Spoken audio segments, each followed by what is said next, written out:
to the Confident Parenting Connection. Today I have a very special guest, Elena Lipson, who is going to talk with me about self-care and partnership and how you can begin to embody self-care in your own life and the importance of it. So thank you so much for being here, Elena. I really appreciate you joining me. Thank you for having me. I just love hanging out. I know. I would love it if you could just introduce yourself and let everyone know who you are and what you do, and go from there. All right. So Elena Lipson, I'm the Divine Self-Care Mentor. So what does that mean? I work with women in several areas, mostly revolving around self-care. We talk about business, we talk about life, but it's all about how to become your number one asset in life, in business, and the bedroom, because it's all so interwoven. Like, we're not compartmentalized anymore. So that's what I do. I have programs, online courses, and coming soon retreats. So that's the way we engage. So yes. In a nutshell, that's what I do. And I just have to put in a little plug for you. You know, she has a self-care retreat coming up, and she also has this amazing program called 21 Days of Radical Self-Care, which I've personally taken myself. I have given to my clients as well. And she has so much to say on this subject. And that's part of why I'm so excited to have you here, besides the fact that you're a friend and colleague that I really admire and respect. And so really, I just wanted to start the conversation off with why self-care is so important. You know, from my perspective, I didn't start recognizing the importance of self-care until after I had my first child. You know, as a single 20-something-year-old, self-care was not even on my radar. I was out having fun. And so I wasn't really thinking about ways that I could care for myself. And after I had my daughter, I started seeing a parenting coach who kept stressing this idea and importance of self-care. And at the time, I got it, but I didn't really get it. And I did what I could to work on taking care of myself. And I did notice a positive impact on my now I have 3 children, but at the time on my daughter, when I would take care of myself. And that is what has brought me to this point in time, where it has been a constant working, a constant reminding myself that, oh yes, I need that time. But what about you? Like, when did this become apparent to you that it was your number one priority in life, to the point where you've created an amazing business around it and have helped so many other women as well? Yeah, I love that you sort of correlated it or compared it to your 20s, because I was thinking about that too. Like, what self-care looked like then was very different from now. I started working really early, so I have like this long work life in my mind, but it was about physical self-care then. It was different. I wouldn't even call it self-care. It was just about getting enough sleep, working out, fitting into my tight jeans, you know, all these yes. Right? It's like making sure you party but don't drink, and like it was a different type of self-care. And I think for a lot of women, it comes to an even more important level when we become moms, because you just have no choice then. I mean, for me personally, I remember starting to see really deeply how when I did get more sleep, and you sort of don't have a choice in the beginning because you're just walking around really tired all the time, but there are things we can do. So I remember hitting this wall of like, I am not exactly depressed. I'm just kind of not me anymore. And what does that mean? And I'm not happy, but why? Like, you have this child and the guilt, and oh my God, it just starts spinning, right? So I think, like a lot of women, we start asking questions, but I think sometimes we ask the wrong questions. Like, we start questioning ourselves, and we start wrongly. We start feeling guilty or resentful towards our spouse or partner, and we start feeling those like, oh my God, what have I gotten myself into? This is never going to end kind of thing. You know, it's really big. And so luckily for me, I found my way back to yoga, which I had been doing for many, many years. And so whatever your physical outlet is, I started to see the connection between when I did do things for myself, like even go for a walk. I created this little group of moms who would go for a walk every day, and we'd vent to each other. And I started seeing like, oh my God, this is really helping. Like, just knowing that I'm getting together with a group of women, we're all going to share what we're, you know, where we are, how we're feeling. And then we're going to go for a walk. We're going to be outside. The kids are going to play. And like, yeah, those seem really common sense, but there was something really deep happening there, which was I didn't feel alone. And with my yoga, you know, feeling better physically, going through a yoga intensive where we had I actually am so grateful that I had this opportunity to really go deep into like layers of reflection. I mean, we did crazy things like writing our own eulogies and doing these cool heart, like body meditations. And I just started seeing like, okay, I can really ground myself in asking myself the right questions, which is, who am I now? I'm not 20 anymore, and I'm not 25 anymore. I'm not even 30 anymore. Right? It's like you're changing, your body's changing, but it doesn't have to be this cliche, like I'm getting older, that's it, I'm done. It's like this, I think so many women relate with the kind of chrysalis idea of the butterfly emerging, but you have to break down first, not in a bad way. You just have to sort of give up everything of who you thought you were going to be and honor who you are now. Mm-hmm. And with that comes the self-care. And in the best possible scenario, you are realizing what you need physically, emotionally, spiritually, intellectually, and giving those to yourself in increments that work for you and your family.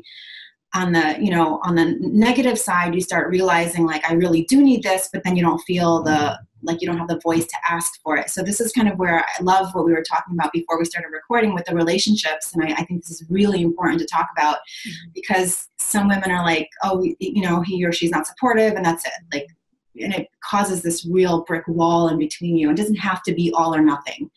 There's a process that happens. And for me, I've always been very vocal and very like confident and very asking for what I need. I thought I was, but there were areas that I was sort of not even asking for what I need because I thought I couldn't or shouldn't. Mm-hmm. Whatever, I wasn't making money for a bit or whatever. Like you just start having all these stories and they all sort of just live in your head, and then you just aren't happy. So little by little, I started realizing what I do need and asking and taking. And my husband's been amazing and just like, go for a walk. Like sometimes it's like, go outside, go for a walk, at the very least. And other times it's more like, yeah, you work hard, you deserve this, go get it. And so I'm like sometimes even seeking permission, which is my own sort of story, about seeking permission to take time away. But at the very least, it's about getting clear with yourself what you really, really need. Is it, time away from your family? It doesn't have to be, but it could be. It could be night out with the girls. That was one of the big things I started doing, was a monthly night out. And we did hit a moment where I was coming home really late, like at midnight. Mm-hmm. And it was this kind of like, because we were just talking, 6 women in a room around a circle. We're like, we just took hours, like 5-6 hours sometimes, to get out what we all needed to process and be seen and be heard and laugh and eat and all of it, And he's like, are you going to be coming home this late every month? And I stopped. I'm like, I think I am. And he's like, well, I don't know if I'm okay with that. And I said, like, it's like oxygen to me. Like, if I don't do it, I will die. And I said it, I was like, I'm not, I'm generally not that dramatic. But I'm like, I will slowly wither and blow away. So that's your choice. And he laughed and I laughed, and, it just sort of lightened the moment. But I saw where he was coming from, because so often when women start asking for what they need, you're going to get that resistance, and it's not bad. It's just, it's a change. So like, they're like, are you going away from me? Are you, what is this? What is it? So we start having discussions. So I shared like how important this circle was to me, and how important it is for me to get away, and how important it is for me to honor these rituals of my life with these women. And so now it's not even a question, like it's just what I do. So yeah. And I think some women, it's very easy. Like, I'm very vocal as well. And so what's interesting though, is when I was staying home, my husband would just go do his thing. He would just, I'm going to do this weekend. I'm just like, whoa, wait a minute. We haven't talked about anything. I have a young child at home I'm home with all the time. And at the time, I, like you were saying, about in our 20s, it was physical. I was a competitive athlete. And so once I quit swimming, it was all about working out and getting fit and body image stuff, and now it's a mental health thing. It's self-care feeds my body, my spirit, my soul, my mind, my emotional health, all of those things. And, and I've always known about the mind, body, spirit connection, but now I really, truly feel it and sense it, and I know it.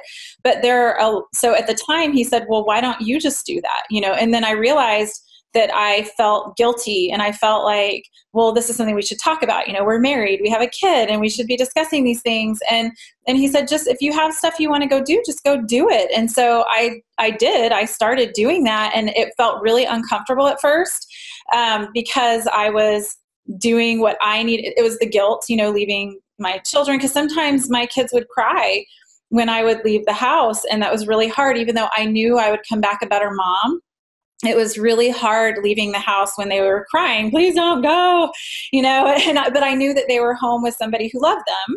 And so I felt comfortable in that way. And then they eventually got used to it. And now they know, I can say now, hey, I just need a little bit of time. I need 10 minutes to just get grounded. And they get it, even if I just take a little bit of time for myself, if I'm not doing my regimented, more routine stuff that I do when they're at home.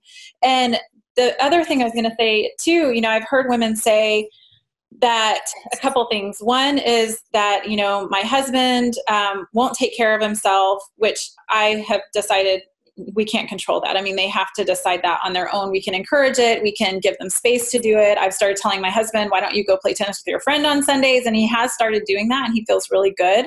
And so I'm glad. And for years, I was trying to get him to take care of himself, and it wasn't happening. And then the other thing, I hear women talking about too, is that their husbands don't understand that they need that time. Like they talk to them and say, hey, I'm going to do yoga. Well, didn't you just do yoga 2 days ago? And I feel like we each need, I need a lot of time for self-care, whereas my husband doesn't feel like he needs as much time to himself. And so I feel like it just varies. And so what would you say? I could tell you what I said to the woman, but what would you say to a woman whose husband just doesn't get it, and he's not going to get it, and he's very stubborn and just kind of closed off to that conversation? Yeah. What would you suggest? Honestly, Dawn, I this comes back to working on yourself, because you said something very, very important. You cannot change the person. They have their own thing, their own perspective. But if we are really honest with ourselves, we can look back and see how we set the precedent very early on for asking for what we need or not, for not speaking that truth in the moment, for not saying that thing that you wanted to say and holding back. And over the years, they're used to us doing that, and they're not mind readers. It becomes a pattern. Right. And so our partners are not mind readers, neither are our friends. We have to be honest. It might be a process, but I believe, being the spiritual person that I am, that the only person that you can work on is yourself. And once you do, everyone around you starts feeling the ripples of that. Mm-hmm. So whether it's someone being inspired by seeing you do something, even as a coach, right? I don't change people. I don't say you do this, this, and this, and your life will change. It's about me embodying what I believe so strongly that it inspires a spark of inspiration in you to be like, oh, okay, well, that looks interesting. I think I'm going to try that. And the same goes with our partners. And we sometimes put our partners in a different category of well, I can be honest with my friends and I can work on a relationship. In our partnership, we just get into this pattern. And this is the work we do, which is so important, right? Yes. Break that pattern. And that's not a violent break. It could be a loving, compassionate break. It could be sitting down and saying, this is so awkward, and I feel like I want to crawl out of my skin, but I need to tell you what I'm feeling. Or even just sitting down and writing down privately, this is what I need, and then switching lists. There's so many little things you can do that if you see it as an ongoing conversation, and if it's worth it to you, which of course it's worth it, it's our partners, right? We have to drop the anger, we have to drop the resentment, and just be open to this person having a moment of oh, I didn't even know you felt this way. So sometimes we're I want to do this. Well, you can't. Oh, you're such a this. Oh, I'm a that. Boom, you're done. And that's over, versus I'm feeling very overwhelmed. This is what I'm going through. And, listen, I have had friends who've had partners who were just a brick wall, and it's very, very difficult. And in some cases, those relationships did end. And that's something very personal. You can't ever tell someone to do or not do.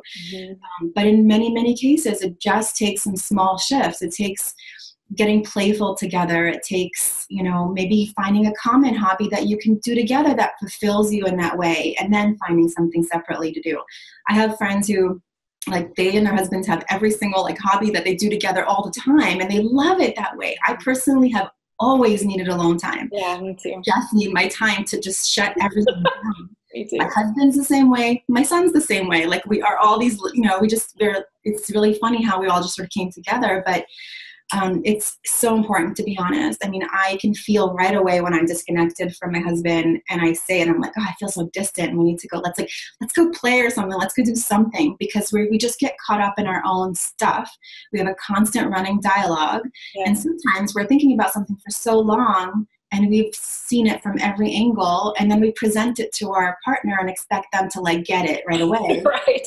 Versus like, oh, I'm hearing this for the first time. I had no idea you felt this way. Let me process it. Even if they don't say it, like there's an understanding there, right? So I guess I would say, don't waste your time trying to figure out how you can change your partner. Spend time getting very, very clear and specific. Do you need 20 minutes before you go to sleep to just have silence? Do you need to go for a walk? Do you need to go take yoga 3 times a week? Like, what is it that you really, really, really need? Get clear with yourself, and then like ask, tell God, you know, whatever the relationship is. But I think we need to give our partners like the credit of being open to learning and growing together, because we've been married together for almost 14 years, married for like 12. And so we've had, I mean, I can see our relationship was always good, but it's gotten so much more deep and so much more reflective of each other. And we've grown separately and together. And, you know, but that takes work. It really does. It's joyful work sometimes it's tearful work, right? So I guess that's a very long answer to your question. What I say to someone is start with yourself, get very clear with what you need, and make a very clear list, like an actual pen and paper list. This is what I need. And what I've even done is like, there's a need list and a want list. Mm-hmm.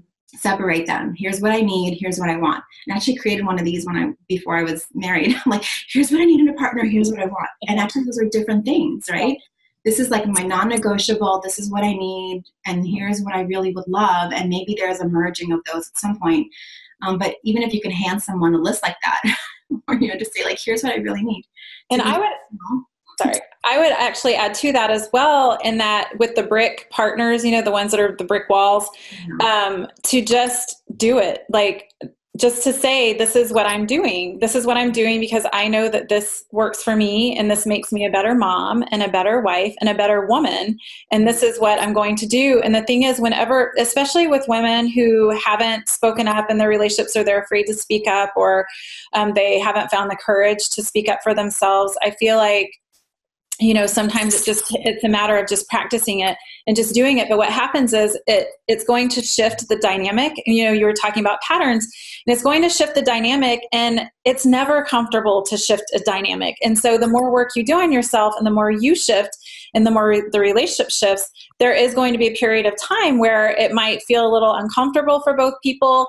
And then that's when you just talk openly about it. But again, there are some partners that just are not willing to talk about feelings. They're not willing to talk about anything. They're very shut down, unfortunately. And like you said, that's, you know, a personal decision whether the person stays or goes. But number one is just figuring out what works for you and what you need in order to be able to sustain yourself and be the person that you want to be. And what about, you know, another question I get a lot, or another frustration that I get from moms, is that they just don't feel like they can find the time to fill their own cups and to fill the cup of their children.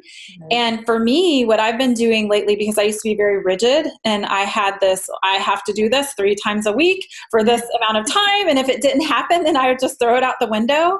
And what I've been doing, because the self-care stuff is still, I would not say I embody it yet. And I would say I am damn good at it now. And I can catch myself much more quickly than I could before, when I'm needing something, before I end up, you know, saying or doing something that I might have to apologize for later. But what I've been doing is, if I have 10 minutes, you know, I walk out the door and I go walk for 10 minutes, or I go stand outside when it was nicer out and take my shoes off and just enjoy the beauty of my yard and feel the grass underneath my feet. I mean, just really simple things have been really centering, really grounding, and just really nurturing for me. And so that's what I say to that. But I know some people are a little more rigid, like I used to be, in that way. And so do you have suggestions about how moms, especially, you know, moms with 7-year-olds, moms with teenagers, moms with babies, I mean, we all struggle in different ways, but I'm just wondering. Yeah. And I think you probably hit the nail on the head. It's that rigidity about it, that it has to be a certain way, that causes us pain and suffering. Like, if I don't have my 1 hour to go do my yoga, then everything else is to shit, sorry. But it really is like that. And I think, especially as moms of young children, there's an opportunity there to really enjoy that period of time. And if you are feeling like you don't have time, I do have a whole section in my course on this, on about time in general, and how we struggle against it, fight against it, push against it, try to steal it. And it doesn't have to be that way. Like, I've really learned, like, the whole Einstein time. Yes. Really, there is a magic in there about Absolutely. really getting present. And that's, again, part of the spiritual journey. But what I have found in getting less rigid and how it has to be, like, I would start my morning routine, and my son wakes up pretty, at a specific time now, but it used to be so random. Like, sometimes I'd wake up at 6 and he's up at 6:20. And sometimes I wake up at 6 and he's up at 7:30. Like, I had a whole hour and a half. So it just depended. Now he's in school, the time is different. But now what I have found is that if I can find ways to incorporate actually him into it, it makes it interesting. Like, now he asked me to wake him up to do self-care with me in the morning. It's so cute. That's really sweet. He wants to move around and do meditating and take a shower. I mean, he just like, oh, I feel so much better. Like, because he asked me one morning, he's like, Mom, how come you're so happy when you wake me up? And he's like, I just want to stay in bed. How come you're so happy? And I said, well, by the time I wake you up, I've been up for at least an hour. I've done my writing, I've done my reading, and I've done my dancing or yoga. And by the time I get to you, I'm like, boop, I'm happy. So, and that sometimes is 20 minutes. Sometimes it could be 10 minutes. It doesn't have to be like an hour like mine. It really could be pretty short. And I teach women how to do that. Specifically, that morning routine is so important. But my original thought was, with young children, if we can lose how it has to be, if we can incorporate them, and we're like, you know what, we're going to go outside and just play in the dirt with them. Like, that is actually really nice. I agree. Vision boarding. Sometimes I'm like, oh, it has to be this way, and I have to, no one's around me, and it's very private. Well, maybe he wants to do one too. My kids love to do vision boards. Yeah. And how fun to get to know your children in that way. Like, what would you do? And sometimes it's cars and, some crazy stuff. But jewelry, fashion, that's my oldest. It's all about fashion. But what if there was another way to do it that would include them? And not only that, but you're teaching your children how to tap into your own inner world in that way. Yes. And the gift coming, my mom didn't do that for sure. She was too busy working, paying bills, and my dad too. And no one ever sat down with me and said, what do you really, really want? Like, what if you could just wave your magic wand and create anything, what would you do? And then listen, like, how fulfilling would that feel if you can have that with your kids in whatever way, even if it's just going to the beach and grabbing a journal and giving them a marker and letting them draw. Like, find ways to incorporate it is one thing. So not be as rigid about it. And there's an acceptance to the stage of life that you're in too, because we're all going to be, in our 60s, and our kids are going to be grown and doing their own thing. And we're going to be like, damn. I don't know. Honestly, I think it just comes down to being in the moment so clearly that sometimes your best laid plans are going to go to pot, and maybe there's something else that's there with you. And so I've really learned to try to be as present as I can with my own needs, but also be open to, maybe this looks a little different than I thought. Maybe I can't get to yoga class today, but maybe we can turn on the music and just dance. Absolutely. That's fulfilling too. So maybe really staying open to what it looks like. And if you're finding that time is an issue, I would say, how much time are you spending on Facebook? How much time are you spending, doing busy work that really doesn't need to get done right now? And, be really honest with yourself. And I think and prioritizing it, really. I mean, it's a prioritize. I mean, I know I've wasted time on Facebook, and if I'm not prioritizing my self-care and my time for me, then a lot of times it doesn't happen. Right. But also, and the final point on that is to get to a place where you really understand that the benefits of taking that time without guilt, or allowing the guilt to be there but doing it anyway, is as important of a business and life strategy as anything else. So, that's why, when I work with women, we really look at the calendar and schedule that time in sometimes, because that appointment with your accountant is as important as your time walking by yourself, where you allow your mind to just settle. That's where you get inspired. That's where you get ideas. That's where you get I have yet to sit down and say, okay, I want an inspired idea right now. Like I have yet to have one come up at the moment. Right. Usually when I'm in the shower or on a walk or sitting in nature or it's like totally random. Like, oh, that's it. I got to go do this, so that's how it works. I mean, once you get that rhythm, you just are okay with where you are. And I love the modeling piece, the idea that it doesn't always have to be alone. I know I like to have time alone, and I also want to model that for my children. And so I do both, and for me, self-care, like I said, it could be as simple as walking out the door for 10 minutes, or yesterday it was playing 3 songs and dancing before, I visited with my group, or, whatever it is for you, because I think a lot of women also get hung up on, I don't know where to start, or I'm not quite sure what to do. And I even tell them, like, in self-care for me too is meditation, or just sitting and getting into my body and being present in my body, even if it's just for one moment, even if it's doing some energetic clearing or some grounding exercise, or drawing one of my oracle cards to see, what my intention might want to be for the day. I mean, it's so simple. Like once I simplified it and decided it didn't have to be going to the gym and lifting weights for an hour and a half, it made it a lot more doable and more manageable. And I have to say, 5 minutes, 10 minutes of dancing fills me up just as much as anything, like going for a run. Absolutely. One of my favorite things lately is just getting down and putting my legs up on the wall just to get a different perspective and just to like release. Mm-hmm. And I guarantee you, if you're a mom and you have kids in the house and you do that, they'll be right next to you. Definitely. On the wall. Yeah.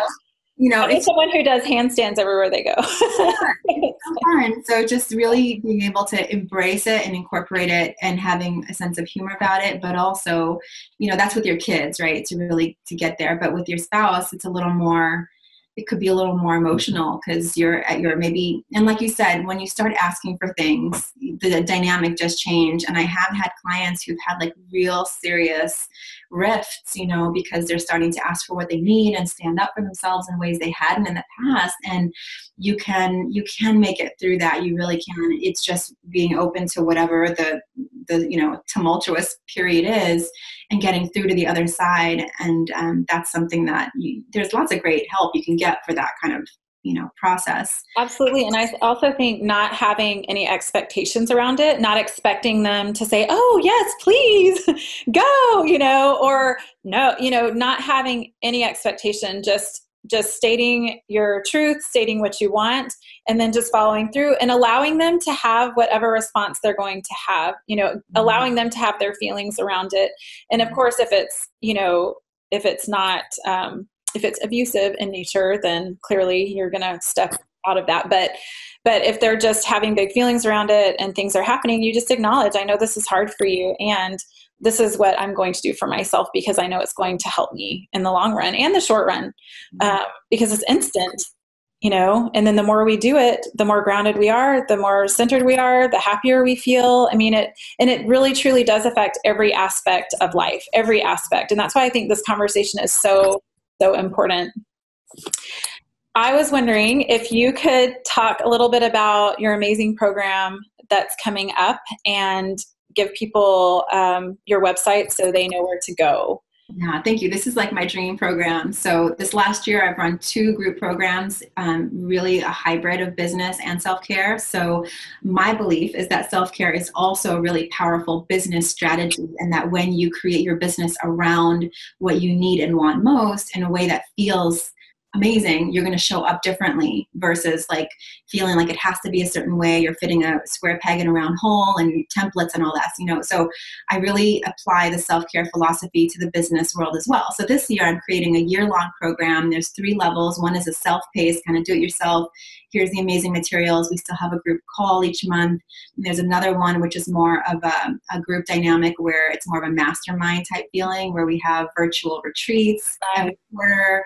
We have monthly calls. There's one-on-one time access to me as well. And then there's the VIP level, which honestly I sort of hesitated even calling it that, but I've learned over time that smaller groups can get amazing things done in a short amount of time. So there's a 12-woman circle, which has all the other stuff in it, the virtual retreats and the live retreat, really beautiful luxury self-care, kind of walk away nourished instead of exhausted kind of retreat.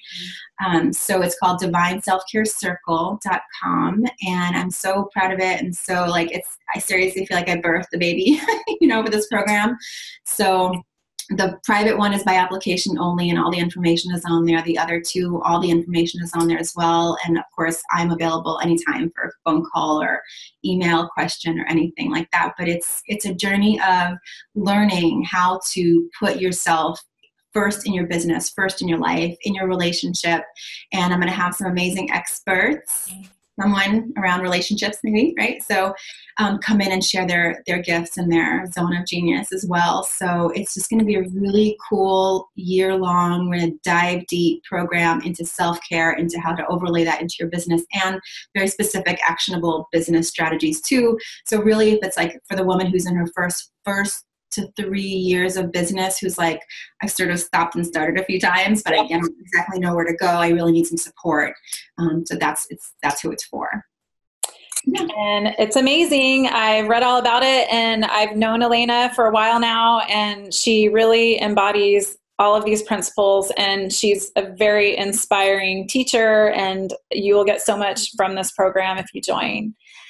And I want to thank you so much for joining me. It's been so great talking to you. And you can find me at dawnkgibson.com and grab your PDF, which is 10 ways to quit screwing up your kids. It's a guide for conscious moms to raise confident kids. And we will see you next time. Thank you so much. Thank you.